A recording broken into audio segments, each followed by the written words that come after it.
معروف صحافی اور تجزیہ کار سہیل وڑائچ نے کہا ہے کہ ہماری سیاست کا مسئلہ فیصد غور یہ ہے کہ جیسے جیومیٹری میں زاویے کا تناسب درست نہ ہونے سے مسئلہ حل نہیں ہو پاتا، اسی طرح پاکستان میں بھی ریاستی اور عوامی طاقت کا توازن بگڑنے سے ملک مسائل کا شکار رہتا ہے۔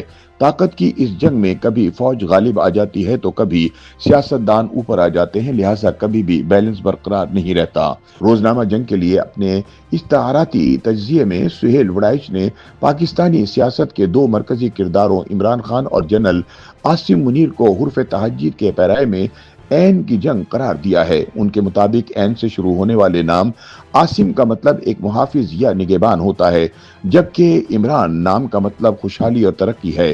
علم ابجد کی روح سے دونوں نام ایک ہی حروف سے شروع ہوتے ہیں اور یہی مماثلت ان کے درمیان مستقل ٹکراؤ کا سبب ہے۔ سہیل وڑائچ کے مطابق جب دو عین آمنے سامنے ہوں تو ان کے درمیان مفاہمت مشکل ہو جاتی ہے، کیونکہ دونوں اپنی انا کے اسیر ہوتے ہیں اور انتظار کرتے ہیں کہ دوسرا پہلے جھک جائے۔ اگر اس رمز کو سیاسی اصطلاحات میں سمجھا جائے تو ایک طرف ریاست اور ادارہ جاتی نظم و نسق کی طاقت ہے اور دوسری جانب مقبولیت اور بیانیے کی قوت ہے۔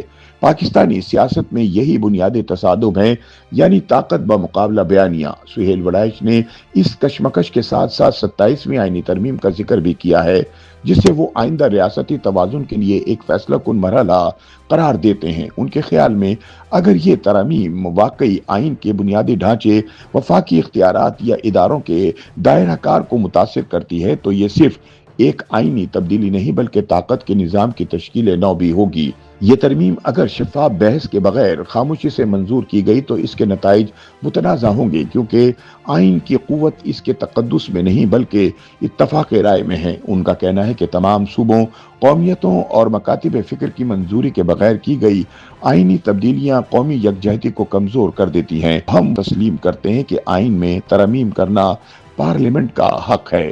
سہیل وڑائچ کا کہنا ہے کہ پاکستان میں سیاسی استحکام صرف اسی صورت میں ممکن ہے جب آئینی اصلاحات کو طاقت کی بجائے مکالمے اور عوامی مقبولیت کے ساتھ متعارف کرایا جائے۔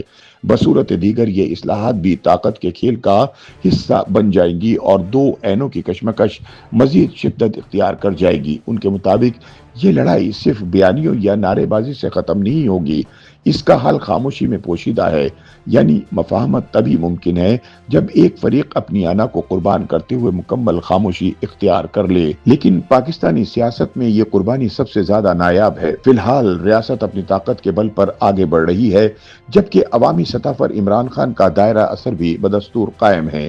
اس صورتحال میں 27ویں آئینی ترمیم اگر ریاستی طاقت کو مزید مرکزیت کی طرف لے جاتی ہے تو یہ سیاسی تنازع کو مزید طول دے گی۔ ان کا کہنا ہے کہ پاکستانی سیاست کا مسئلہ فیصد غورس تب تک حل نہیں ہو سکتا جب تک طاقت اور عوامی تائید کے درمیان توازن پیدا نہ کیا جائے۔